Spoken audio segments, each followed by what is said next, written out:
Welcome to Attached, a podcast about the loved ones we're attached to and the good, the bad, and the ugly advice about those relationships that maybe we shouldn't be so attached to.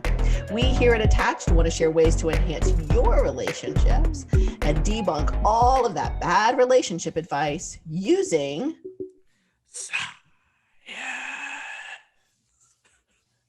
Perfect. I'm Dr. Patricia Robertson out of the University of Tennessee in Knoxville, Tennessee. I'm Dr. Jacob Priest from the University of Iowa in the heartland of America.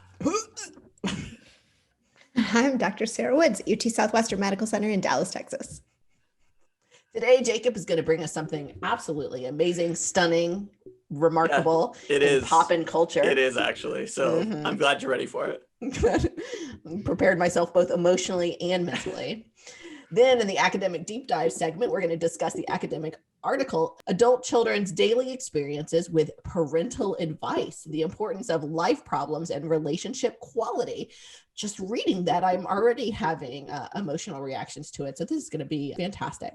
And then in good or bad advice, we are discussing advice from, yet again, the social medias. They just have so much advice that they want to give us.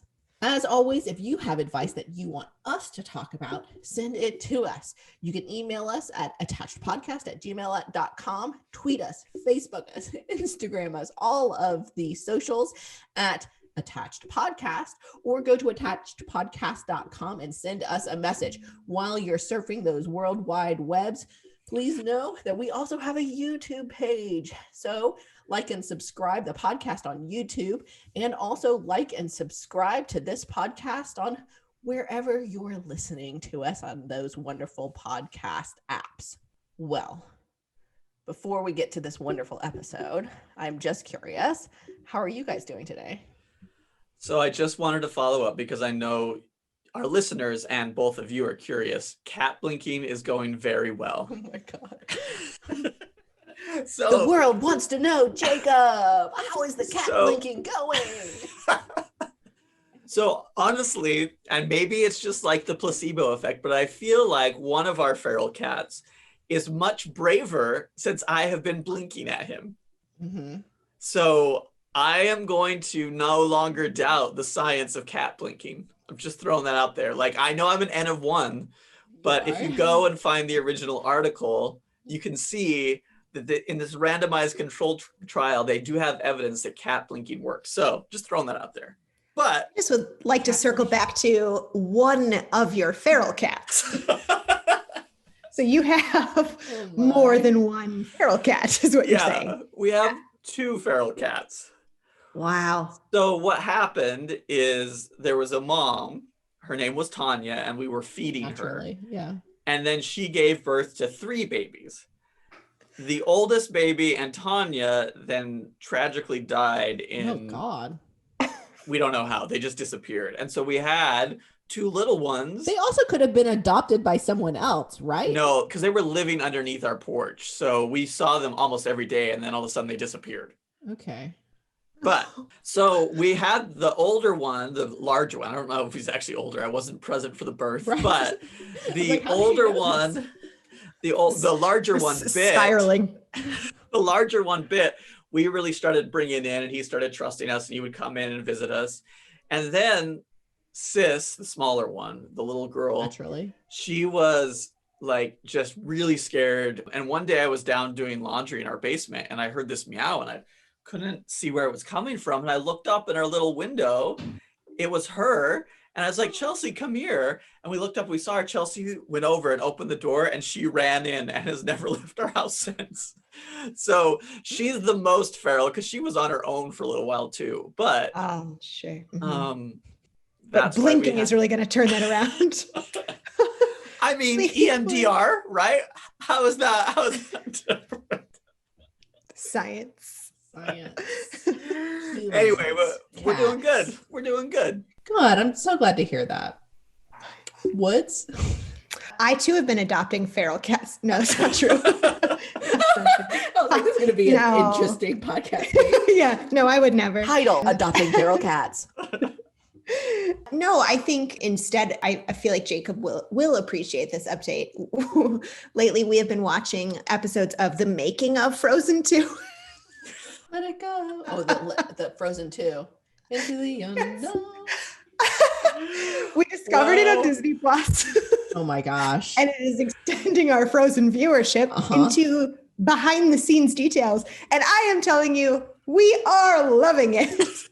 I mean, anything with Jonathan Groff, and I would 100% agree. How could you not love it? It's Jonathan Groff. We are waiting every night until the hour that it is socially acceptable to watch television, and then we are making popcorn and watching our behind the scenes Frozen 2. Aww. And if you haven't watched it, I promise you, you will love it.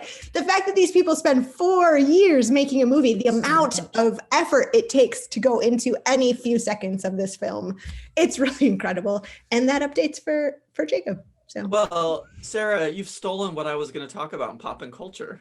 Oh no! What is that? No, you didn't. That was mean. That was mean. I'm never going to be up to the current times enough to have anything to do with pop culture content. I think we should have an episode one time where we kind of all switch roles for a little bit, and we make Sarah do pop and culture. I think that could be fun. It could be fun. Talk to me a little bit about what your academic deep dive will look like. It'll probably be just something that I wrote myself that I could talk about. It feels like a fit though. It's honest. Let's be real. I'll be like, self-promotion. We gotta go in like 5 minutes. What can I talk about? I wrote this paper. Let's talk about it. Yeah. The prep you give me for that is like, hey, remember that paper I wrote 5 years ago? Talk about that. Oh, cool. Thanks, Jacob. That seems about right. So that honest. Seems about right. What our segments fit our personality. Let's just be honest about that. I love it. So this week the kids were on fall break. It was, I'm going to be honest, it was fantastic. I had no homeschool responsibilities. It wasn't like pre-pandemic, but it was like the closest thing to my memory of that. It's so far away. It was so far away. I don't remember what it's like to just work during the day and then like be family in the evenings. But it was as close as I can remember what that felt like. I was the most productive I think I've been in 7 months, 9 months, 24 months. How long has it been? I don't remember. But it was lovely. It was fantastic, and the kids had a good time. My oldest said, "I don't want to go back to school." I'm like, "Oh, that's not an option. I'm sorry. I'm sorry. You can't not go back to school. It's the law." We put in jail. I'm sorry. But yeah, now we're about to venture into another week of homeschooling, and I'm super excited about it. I'm not excited about it. For our listeners, her face suggested otherwise entirely. Sarcasm. We call that sarcasm. Sometimes it's hard to read sarcasm in me because sometimes my serious voice and my sarcastic voice sounds the same. But I'm not nearly as bad as my husband. Like we've been married for almost 10 years and I still have to check. I'm like, is that sarcasm or are you being serious? He was like, I was being sarcastic. And he was like, why do you think I would say that? I'm like, I'm really sorry. I just really couldn't tell. But thanks for checking in with me about that. First up, pop and culture. We learn about relationships from our friends and families, but a lot of what we think about love and relationships come from what we see in pop culture. For this first segment, we always like to take a moment to highlight events in pop culture, really cutting edge pop culture events that influence people's lives and how they view relationships. So, Jacob, what do you got for us this week? Was that cutting edge statement a dig at me or a dig at Sarah? I couldn't tell. No one knows. No, I don't even know. So, in the fall is the season where Chelsea and I love to watch horror shows. Oh, no. And so last fall, a year ago, we watched The Haunting of Hill House on Netflix. Did y'all ever watch that? No. I'm not asking you, Sarah. I'm not asking you. Stop. Already answering too. That's so mean. No, I've never seen it. Come on. I think horror is the one genre of entertainment that I actively avoid. I can't handle it. It's too scary for me. Well, so the follow-up of The Haunting of Hill House was just this last month or so, was released on Netflix, called The Haunting of Bly Manor.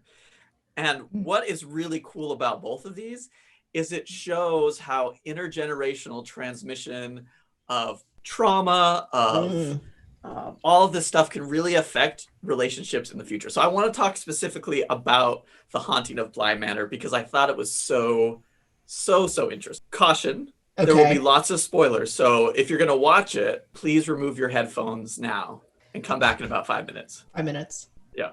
So what it takes place is The Haunting of Bly Manor focuses on a family. Two little kids, they're like 8 and 6, who lost their parents in a tragic accident. Oh, no. But unbeknownst to these kids, their mom was having an affair with their uncle. Oh, my. And their dad, well, the daughter's dad isn't actually who she thinks is her dad, isn't actually her dad. Oh, my. And at the same time, there was the family, their generations in like the 1700s who first owned this home had a similar pattern occur for them. And because the mom found out that her husband was cheating on her with her sister, they actually get stuck in this manor as ghosts. Nobody who dies in the manor can actually leave. Oh. And what happens is throughout the course of the show, you see how this intergenerational pattern replicates this trauma and this dysfunction within their family system that makes it so everybody is just stuck in Bly Manor. In the end, the nanny actually ends up rescuing the kids, but in order to do this, she has to take on this. She has to let this ghost come inside her, and we'll circle back to that first. But yeah, we'll let's circle back to it. But the first thing I think this illustrates, even though they weren't necessarily trying to, it shows, I think, some of the research around epigenetic transmission of trauma. Mm-hmm. So if you're not familiar with like epigenetics, they're really the chemicals and things in our bodies that turn on and off genes. And there's this really cool researcher, her name is Rachel Yehuda. She's at Mount Sinai Hospital. She's done a lot of cool work around this and has shown how children whose parents survived the Holocaust actually have different epigenetic markers that leave them more at risk to develop depression, anxiety, and other potential health outcomes. And so what's interesting is we often don't think about how we are connected to our family members' trauma biologically. Like we can think about, oh yeah, we get genes passed down from our families and that's why we're similar to them. But these traumatic experiences that occur can also shift our responses in day-to-day life. The other thing that I thought was really interesting, and what I loved about The Haunting of Bly Manor, is it ends up being an incredible love story where Chelsea and I were, like the last episode, just crying the whole way through because it's so sweet, right? So this nanny, she falls in love with the caretaker. And these two women like go on to have this life together, but hanging in the background is the fact that she's taken on the ghost of this woman from the 1700s, who she knows is eventually going to kill her, right? Who's going to come back, possess her body, and make her, and basically end their relationship. So, right? So throughout this whole last episode, they're talking about, we don't know how many days together we have left. And it spans years and years. And then all of a sudden, she kind of disappears and is taken from the caretaker. And it's really sad. There was a great commentary, though, on it about, in an article in Vulture, the culture magazine, that talked about, you know, this is true of a lot of relationships. Sometimes we're in the context where the person we are in love with may have a chronic illness or something we know could flare up and dramatically change our relationship. And I thought this series really illustrates those two important components of health, trauma, relationships all work together to create uncertainty and fear in our lives. But if you can, like this really awesome couple, it's just a beautiful love story at the end, how they build something incredible and great, even in the context of such a traumatic history, I thought was really inspiring and really put a nice bow on a really scary series. So check out The Haunting of Bly Manor and watch The Haunting of Hill House first, because there's some really cool family dynamics in there to watch as well. But really good. Check it out. Think about epigenetics. Think about trauma. Think about caring for your loved ones who may have a chronic illness. Really interesting. Fantastic. I probably won't watch it, but I love the story behind it. Well, I'm thinking Sarah might start popping that popcorn and, after an episode of The Making of Frozen 2, pop in some Haunting of Bly Manor. I have been scrolling past the trailer for that show you are describing so quick. Yeah. Before it can get me. Netflix loves to blast that stuff. Oh, I'm like, I so just got onto your website. Like, give me a second. Like, geez Louise. But I'm glad that people are enjoying it who like scary stuff. That's good. Good.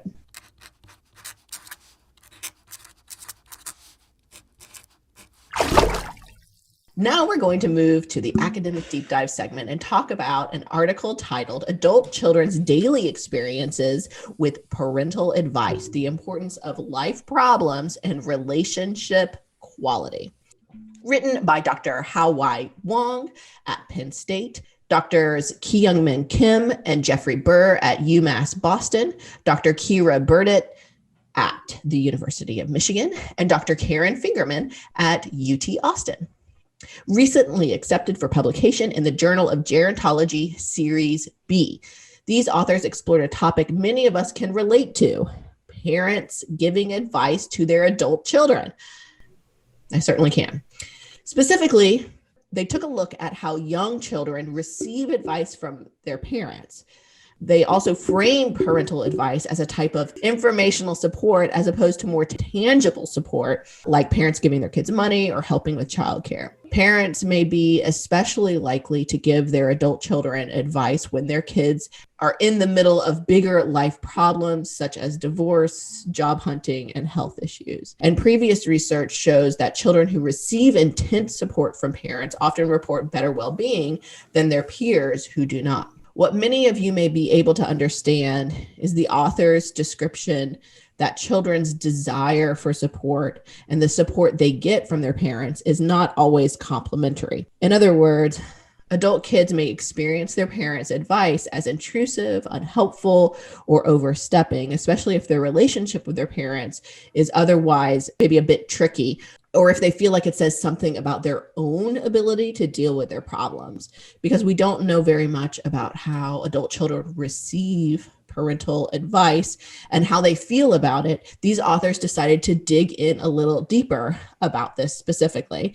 So, Sarah, how, pray tell, did they go about doing this?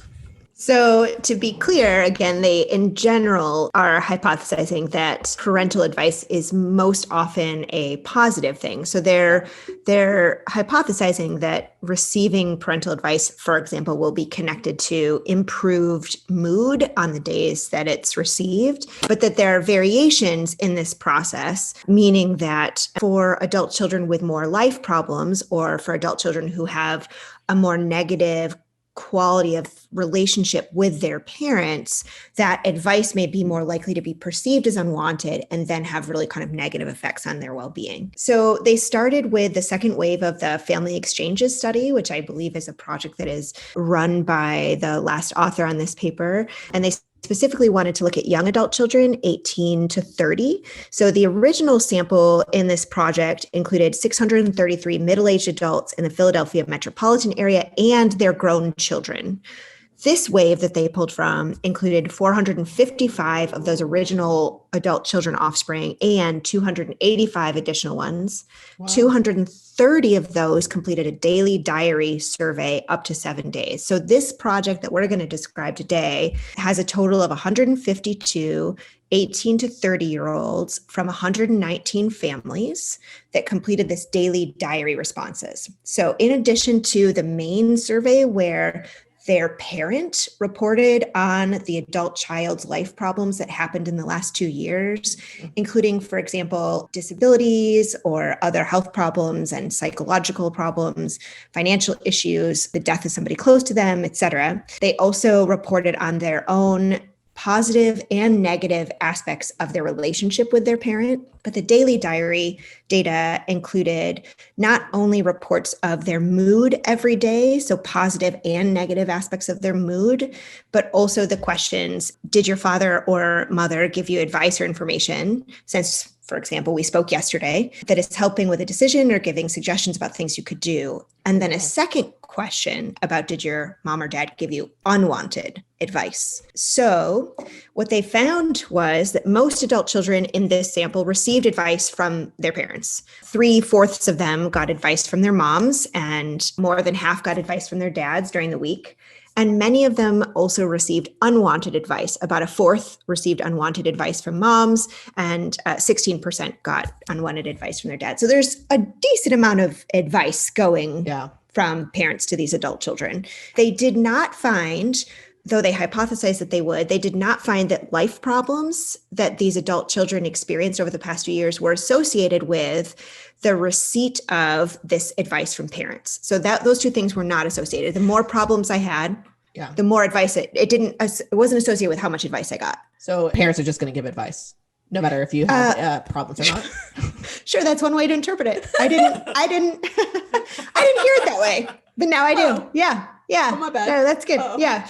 Nope, that's good. They did find that the more positive the parent-child relationship, the more likely they were to receive advice. So yeah, but actually, let me read this next one too. The more negative the parent-child relationship, the more likely they were to perceive that advice as unwanted. So you're right. Maybe they're just giving advice no matter what. It was a takeaway. I don't think I have that takeaway. We'll reevaluate when I am done summarizing this whole project. No, don't. Parents gonna advise. Parents be advising.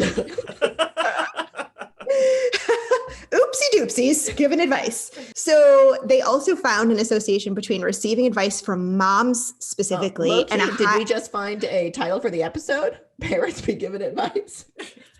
Parents be advising. Here. Receiving advice from mom was associated with higher levels of positive mood.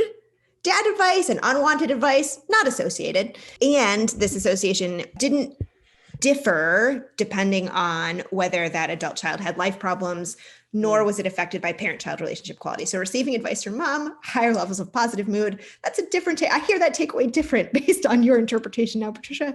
Mom's going to advise in general, it's got good effects. However, if an adult child perceived they were getting unwanted advice from either of their parent, it was associated with higher levels of negative mood. For moms, if I got unwanted advice from a mom, that was associated with higher levels of negative mood for especially adult kids with life problems, more life problems, not so for kids with no life problems, and for adult kids that had higher levels of negative relationship quality with moms. And if I got unwanted advice from dad, that was associated with higher levels of negative mood, especially if I had lower levels of positive relationship quality with dad. So there was some variation depending on my relationship quality. If I'm getting unwanted advice, it is more likely the case that it has a negative effect on me if I also have a more problematic relationship with that parent. Yeah, I mean, which completely makes sense, right? You didn't want it, so of course I'm going to be in a worse mood. Well, I didn't want it, but also, yes, that was true. I was going to make it worse, but also that was even more exaggerated if I didn't want it. And I feel like you and I don't have the most positive relationship. So what I thought was interesting is that the life problems of these kids were reported by their parents over the past 2 years. So it made me kind of curious about whether like the advice that they were reporting over these 7 days had anything to do with like parents having more anxiety over the more life problems my kid has, the more I'm going to start distributing this advice, or my perception of that being unwanted, being related to maybe my level of stress or anxiety. Right. Like if they had captured adult children, I'm saying my a lot. I don't mean to be tying this study to my own personal experience. I hear it. Just so you know, all of my comments have been definitely colored through my own lenses, so it's perfectly fine. My mom listens to this. This isn't how I feel. But I just thought it was interesting that it's unclear from the adult child's perspective whether those life problems, air quoting, from the last 2 years are still ongoing and how that might affect my stress level. Because if I'm especially stressed, you could see that maybe any advice might feel like overload, right? So I had some notes on what I thought we could take away from this paper. They feel different now. There's a phrase like ask and ye shall receive. I think that is part of how they introduce this idea that in general, adult children find advice from their parents to be very normative and very, very important. So I think there is a message that adult kids need their parents. Life problems are not a strong predictor of how kids perceive their parents' advice in these findings. So in general, kids don't develop into adulthood and all of a sudden stop needing their parents. This is a really normative process. But I think there could be a takeaway of sometimes it could be helpful to ask if your adult child wants advice before distributing said advice. 100%. It is something that we try to teach in family therapy.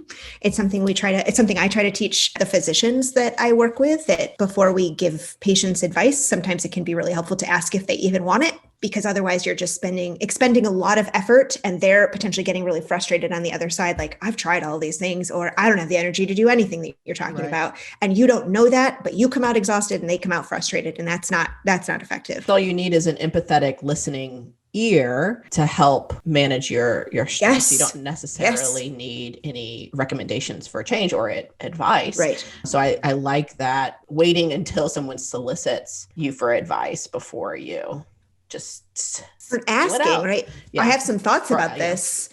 How do you feel? Are you open to my kind of giving some suggestions? Bidirectional. You're right. It goes both ways.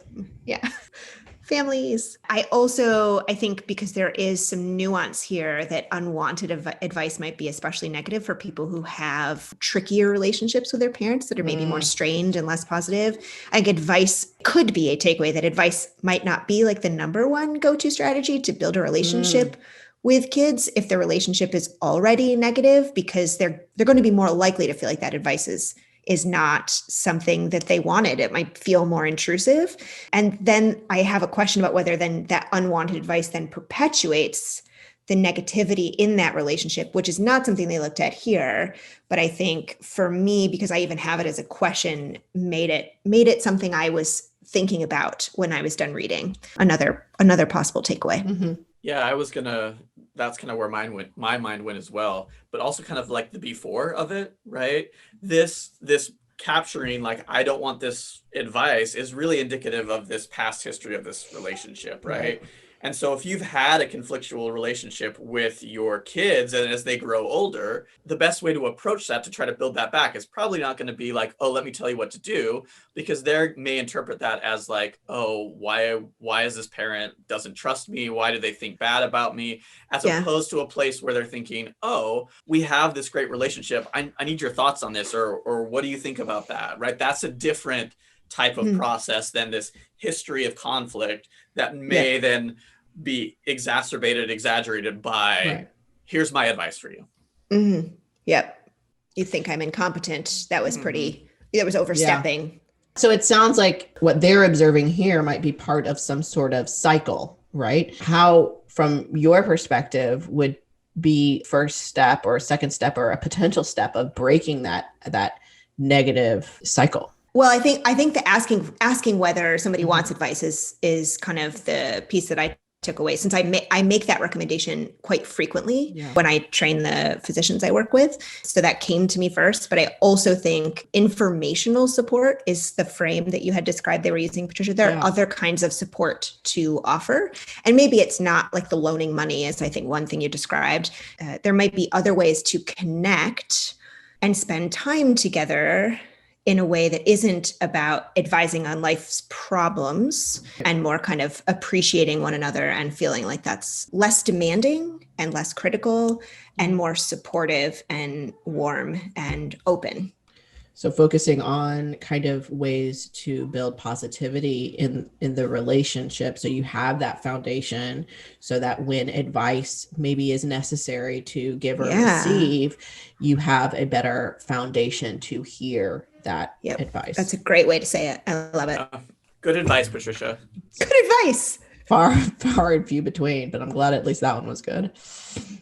Woohoo! Boo! Woohoo! Yeah! Hey, finally time for good or bad advice, where we talk about pervasive relationship advice.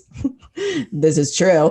In our culture, we hear relationship advice from parents and families and friends, as we just discussed in the academic deep dive. We also see advice about how to be in relationships from movies, TV shows.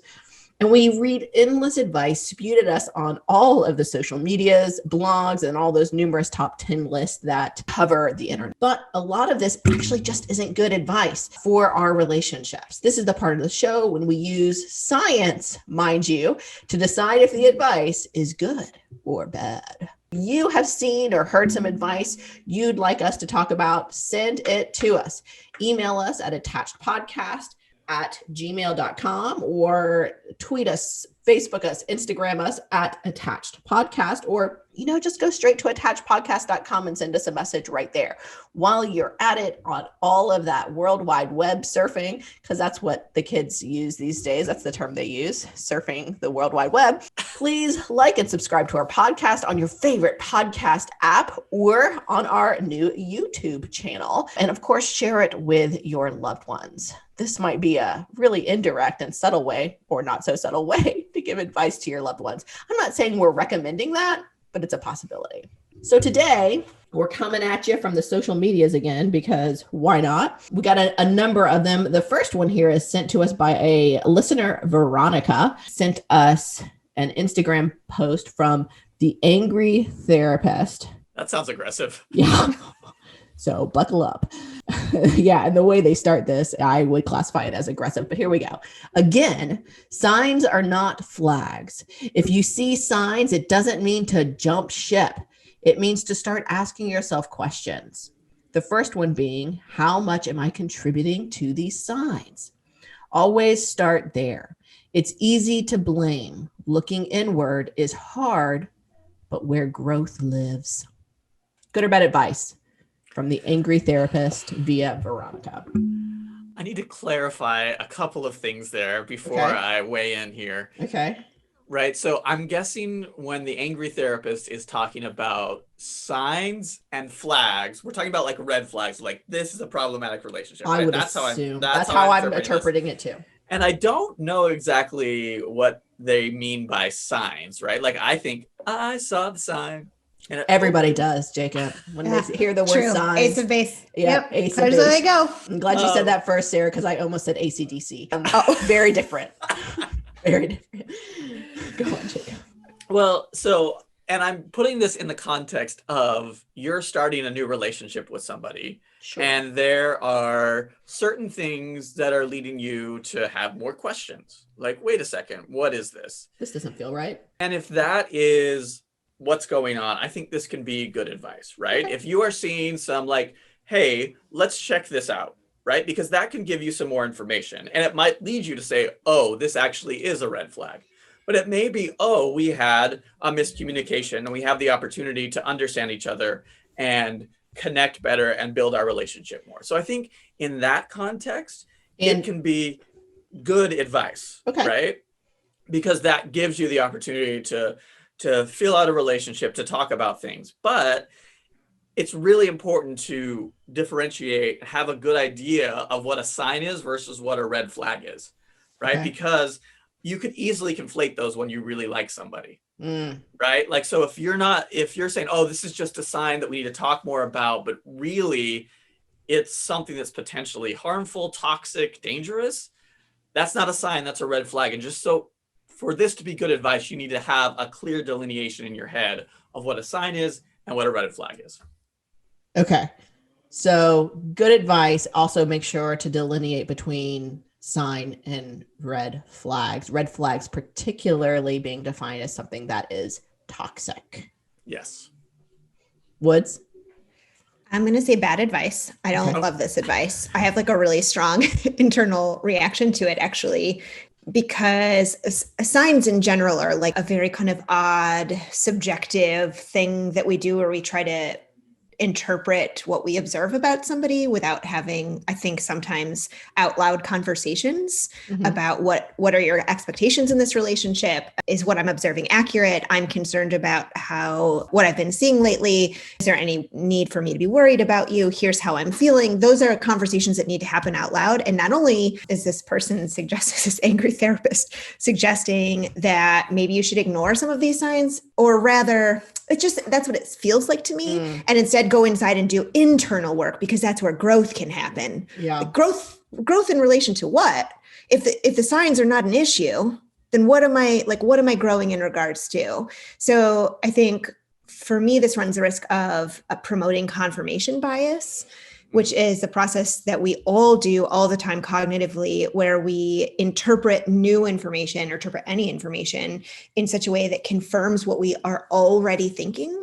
And I think that's where signs become concerning for me. We know from the research that we are very likely to interpret things that would be negative or possibly red flags for other people first in a way that's more positive, to try to integrate that information into this partner that we have otherwise sunk a lot of months or years into, or we otherwise feel positive about, or all of that gets really kind of, I think, can get really kind of twisted around when it's all in your own head. And I think making some of that external, whether it is with a romantic partner, which this seems to imply this advice is about, or checking that with a less angry therapist, could be really helpful.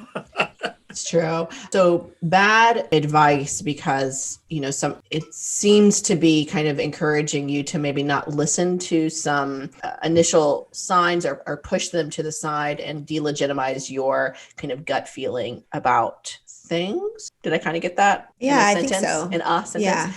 Yeah. So we have good and bad advice. It's very interesting because it seems like you guys are both interpreting it differently. The other thing I kind of wanted to dig in a little bit is the part that I most listen to is the second half.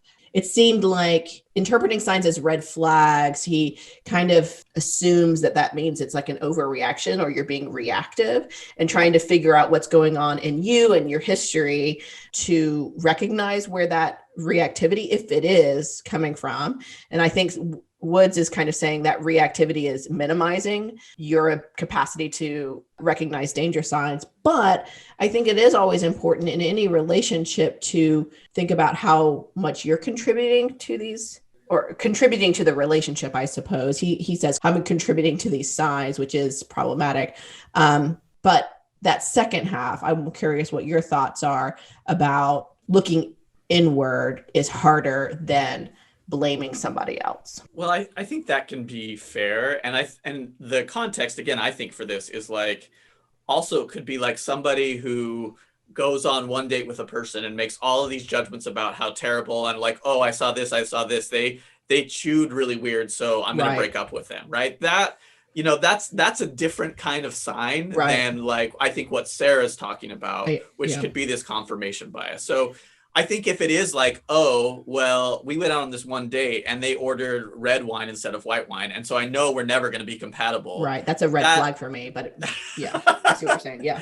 Yeah. Like that's not a sign. And that if you are having those types of signs, that might be a time to do that inward work. If it's a type of sign of like, they put me down or totally disregard me, but maybe I don't know what it is, that's a red flag. Right. And I think those two things are important to distinguish. Woods. So how many people are making those kinds of snap judgments, though? I mean, how common is that people are saying like, oh, they ate with a spork instead of an actual fork? Like, I'm going to like rule them out of my... You've never done online dating. Yeah, I think specifically with online... I haven't. I think it's a very common right now in the social world of online dating, where you have to filter through a ton of people, and so you start to get tired and exhausted from having to do it. So I think it is very common to have these kind of snap judgments about people in the first date. Yeah, I guess that's not how I heard that advice. Okay. I heard that advice more about like established partnerships. And there, my concern becomes more that we're filtering information that is problematic into our lens of, I need to make this work. Right. And so I think that's where my concern becomes more so that this is bad advice, that also it's very hard to do that work just by yourself alone internally. probably no matter what stage of the relationship, swipe left or keep for life. I like it. Good tagline. Swipe left or keep for life. But I like this because, you know, some in the context of that swiping left or keeping for life, it seems like this could be good advice, but in the context of a more serious relationship, or, you know, once you're past the first, third, fourth date, this might start to become bad advice. Yeah. That makes context is important. If the relationship is established, follow Ace of Base. I saw the sign and it opened up my mind, and now I'm happy living without you. I let you go.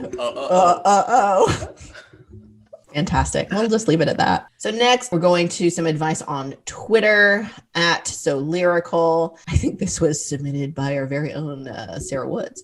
I told my therapist that I let some things slide that bothered me to keep the peace, in quotes. And he told me, that sounds nice, but you're keeping the peace around you. What about the peace in you? Now I've just been saying whatever's on my mind. Good or bad advice? So I kind of like have a hard time because I think there's good pieces in that and bad pieces in that, right? Like, I don't think the reaction to I'm trying to keep the peace is now I have no filter, right? Like, I think those are two opposite ends of the pendulum. And I think sometimes it's important to think about timing and structure of bringing up things that are problematic and conflictual, right? Like, if you are just going to be like, every time there's something, you want to jump in and solve the problem right now, or just say whatever's on your mind, that's probably not a good way to build and maintain a long-term relationship, nor is just not saying everything and holding everything in. So I think there needs to be some thought into, okay, this is something I need to bring up, and this is how I'm going to bring it up. Not just, I'm going to say whatever the hell I'm thinking whenever I'm thinking it. Because I think that is not going to sustain your relationship either, right? So those two reactive pendulums aren't a healthy place to be. It's better to find something that's less of a swing, but more in that middle space where I can sometimes remember things that I need to talk about and then bring them up in a space and a time where we have the ability to talk the issue through. So I don't know if that's good or bad advice. I think I'm firmly on the fence again, which is a very comfortable place for me to be. Well, I think it is a very comfortable place for you to be. You love to straddle fences. Why did that feel sexual? Sorry. But I actually disagree. I don't think you're on the fence. I think you're saying some of it is good advice and some of it is bad advice, and contextualizing as always. Woods? I mean, to be fair, I don't know that I submitted this to the podcast. I feel like I just sent it to you because I liked it. I know. Sorry. So now I feel all sorts of endorsements. No, yeah. I mean, I sent it because I actually really liked it. I thought it felt like a really helpful reframe for when you're not speaking up in places where you feel like you should have spoken up, especially later on, those moments that you regret where like I didn't stand up for myself, or I didn't stand up for a colleague, or I wasn't an ally for a friend or family member, and I should have used my voice there, is an exercise in keeping peace externally, but really betraying your own self. And that is self-injury in some ways, is how I hear this frame. And so I really like it because it's my best guess is the therapist isn't giving that advice to somebody who is otherwise kind of having no filter and saying whatever they think and abusing that all over the place. My guess is this kind of therapeutic advice is being given to somebody who is either kind of routinely oppressed or has learned to kind of subjugate all their own thoughts and opinions. And so I thought it was a pretty powerful reframe. That's not, I guess, not necessarily science-based, but I also didn't forward it out of science. I shared it because I thought it was really lovely. I also think that now I've just been saying whatever is on my mind is, I hope is like an exaggeration for Twitter, right? It got tons of retweets and tons of likes. So I think if you remove that piece from it, the rest of it is good advice. Like what the therapist told him is good advice. And it is a nice reframe, right? For that person to recognize that when you're, trying to keep the peace externally, you're sacrificing things for your own well-being and mental health. That piece of it. And I think Jacob would agree that piece of it is good advice. It's the application of it, which I hope and I assume he's doing for humor, is probably the bad advice. Like hearing that, you shouldn't be like, oh, that means I can tell everybody to go fuck themselves. Like that's probably not like the best. I don't I don't mind that either. But as a That's science therapist, I'm for not. Yeah, as a therapist, I'm not in control of what my clients do with my reframes. So. So mostly good advice. The application maybe a little bit extreme, but if it's, I like I it. suppose it Yeah. suits you. Sarah, Well, just beware anybody who crosses Sarah. She's going to give you both fingers and tell you to go. No, I'm not. That's why I Oh, like this advice. So the next bit of advice also comes from the Twitters. Tamara Lewis, MD. She says, best parenting hack of 2020. When your child displays less than ideal behavior, calmly narrate reality. Like a movie narrator. It's bizarrely effective. Examples. 4-year-old throwing temper tantrum because bath is done. Me. Eli was a very lucky boy. His mother took the time to give him a bath and keep his skin healthy, although she already worked a long, stressful day. Tears stopped. Him. Thank you, Mommy, for the bath. Thank you for the bath, Mommy. Example 2. 11-year-old complaining we are not having his favorite meal. Me. In the U.S., some families can't afford dinner. Some families are sure they will get lunch during school time, but at home they worry about having enough food for everyone in their family. Quiet. Him. Thank you. Good or bad advice? Narrating. so I'm going to count this as an N of 2 in terms of the parental intervention. So as a science basis, Yeah. I don't think we can actually say good advice. And also, I'm only the parent of a 4-month-old. So narrating what's going on, I don't think would be very helpful for me and my child. Like No. if I'm like, Keenan did not want to go to sleep. He wouldn't take his bottle. Like that's just only for my own purposes. Yes. And maybe that'll be good at like Yes. calming my own anxiety Yes. potentially. So I think this has potential to be scientific backed advice, but as far as I know, and Sarah could probably correct me, I have heard of no actual intervention based around Based on this type narrative? of approach. Yeah, this type of this type of narrative approach. Okay, thank you, Sarah. Take it away. Take it away, Sarah. There was a wink involved in that as Jacob walked himself right into that trap. Right into it. Yeah, I mean, I think that So there funny. is a whole category of intervention that is based on narrative and developing alternative storylines that help people reframe their problems and see them in a totally different light. And I think that this mom has developed a really clever way of doing that because it's not punitive, it's not aggressive. You're right, it probably helps keep her calm. Yeah. It's an advanced way of almost doing reflective listening, which we would tell parents to do all the time to kids, that when kids are upset, rather than trying to explain to them why they shouldn't be upset, or rather than arguing with them or setting consequences or moving to any of those kind of more exhausting, more extreme measures, reflective listening and saying to them things like, you're really exhausted, you're really upset right now that bath isn't going the way that you want it to, it's been a really long day and you're really feeling frustrated with mommy, and them feeling heard and understood without having to kind of argue anymore can be just soothing enough. So I would say there's probably a good deal I'm gonna narrate support. this right now. Go for it. Jacob was feeling sad and like he had imposter syndrome because every time he said he thought he had a good take on good or bad advice, Sarah would come in and undermine his own thought process. That day, Jacob learned that he's got to work harder and read more so he can keep up with Sarah Woods, or else he's going to be laughed off the podcast. But I feel so calm now. Surely, I feel calm too, but surely you've read narrative therapy before. I mean, surely you've taught narrative therapy before. I don't believe in postmodernism. That joke was for the three of us only. That Right, joke sure. was for a very, very small group. It was a very niche Well, and joke. all the I loved therapists it. listening. Yeah. I loved it. I loved it. I will actually agree a little bit with both of you. I agree with all of the literature, the reflective listening. I think that's very, very important. Narrative therapy is a great frame of family therapy. I think there also is a point where you start to invalidate a child's feelings if you talk about like the other kids who don't have food, or you start to guilt children. I've worked a hard day. I mean, of course, Sure. teaching children appreciation and teaching children awareness of how maybe lucky they are to appreciate what they have, I think is a very valuable skill that parents can teach. I don't know if it's always trying to make them feel guilty for their reactions by thinking about other people. I mean, there are other ways to go about doing it. I guess this is not completely wrong. You're right. She's remaining calm and it's funny. But I think if it works for you and it calms you down as a parent, I am 1,000%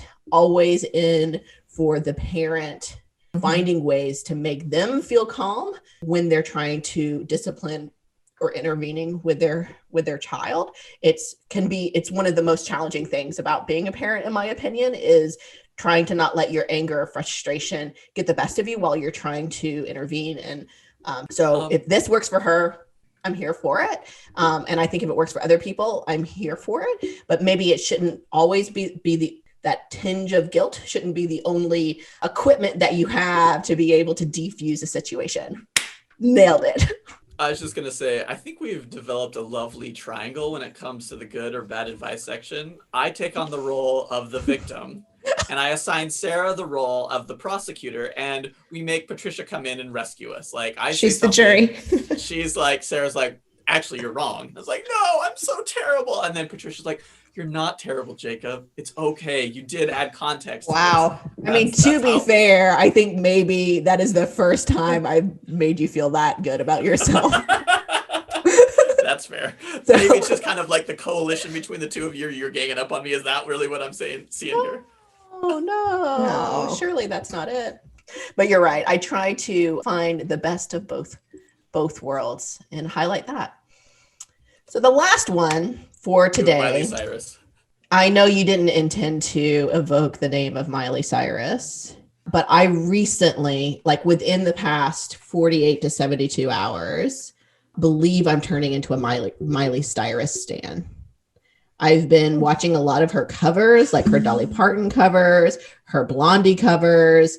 I mean, her music, I don't think I can name you one of her songs apart from Made in the USA. No, that's not right. Party in the USA. Party in the USA. I came in like a wrecking ball. That one too. Yeah, you're right. I apologize. But I have been wildly surprised by her covers recently. Throwing that out there. I was going to only be able to reference Hannah Montana because it's the only Disney. Well, that was the best of both worlds. That was my segue. Sure. I gotcha. Yeah, okay. Just making sure. Anyway, turning into a Miley Cyrus stan here. But our last bit of advice comes from H.M. Messinger, talking about marriage. This is on Instagram. This was sent in by one of our listeners, Melissa. So thank you very much for sending this to us. So this is from H.M. Messinger. Stop saying marriage is hard, in quotes. 6 years ago, I got engaged, and then everyone all the time was like, marriage is hard, marriage is hard. And I was like, okay, I get it, marriage is hard, but no one really qualified that statement. So for the next 4 years, I accepted things I never should have accepted because I assumed they fell under the quote, marriage is hard umbrella. Until one day, as I screamed, F you at my ex-husband, I wondered, is this a normal part of marriage being hard, or is this something else? Now, years later, I know the answer. Marriage should be hard in the same way any successful long-term friendship in your life has already been hard. Sometimes you disagree, sometimes you F up, but you find a way to make up, and then you grow and change. But you don't think of long-term friendships as hard, do you? You don't go around saying friendship is hard, friendships are hard, because your healthy long-term relationships are ones in which you have grown and changed together, and you make it a point to not repeatedly or purposefully violate one another's boundaries. Marriages are bound to face bigger obstacles than friendships, yes. Still, I refuse to think of marriage as hard anymore. I think of it as a great comfort that my partner and I have and will treat one another like good friends. I know that was a long one, but what do you guys think? Good or bad advice? So I'm appreciative that she contextualized that kind of a comparison of friendship and marriage isn't necessarily like apples to apples. It's more like apples to oranges, right? Both fruit. I don't know. I'm not going to extend that metaphor anymore. Both fruit, yet one has more citrus and the other one more fiber. Right. And I think that it is good to be clear about what people should mean or shouldn't mean about when they say marriage is hard, right? It doesn't mean that we should, as we've talked about on multiple times of advice, like take things that are toxic, that are bad, or as the messenger, HM messenger is saying, or I don't remember, that you shouldn't be ending up yelling profanities at your partner because you've accepted so many things over and over again as thinking it was part of the hard relationship. But I also think that in any long-term committed relationship, there is going to be things that are difficult, right? Yeah. There's going to be times like in my relationship, I broke both of my shoulders. That was hard for me. It was also hard because Chelsea became my caretaker, right? And it was a different expectation that we had for each other than maybe, say, a friend, right? I wasn't expecting my friend to move into my house and start taking care of all of my basic needs, right? And sometimes there's more of that expectation for a romantic partner that we are going to be there for each other when things are hard, when things are difficult. So I think that there's a difference between life and circumstances creating stress, difficulty in your relationship, and hard in the sense of toxicity, things that you shouldn't be dealing with in a relationship. So overall, I think this is good advice. I think it's important just to add that context around it. So good advice. Woods? Yeah, I think this is bad advice. But for like the same line of thinking that Jacob's describing, that I think it's really important that from a perspective of like premarital preparation, that people understand that marriage is a lot of work and that therefore it's important to be really intentional about those relationships before we kind of commit fully to a lifetime together.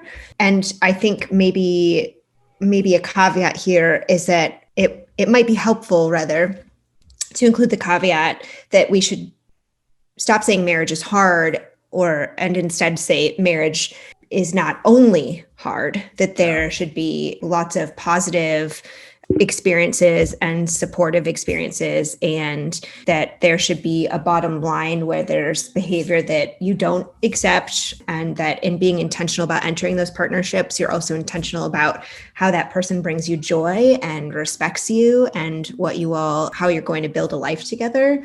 So I really respect the fact that she's describing that in connection to her own personal experience. And also we do know that marriage is a lot of work, and marriage takes a lot of commitment and loyalty and effort over and over and over again. And I wouldn't want to discount all the other science we've described on this podcast alone that highlights how important it is to put effort into that relationship. Right. I agree with you. I think what I particularly like about this post is kind of what we harp on a lot in Good or Bad Advice, that these kind of colloquial things that we hear throughout, sometimes, and more often than not, obviously, like this phrase, marriage is hard, we've heard it all over, people ad nauseum. And this is an example of really needing to understand what that means, because she took that to mean that you accept a toxic relationship. And that's not,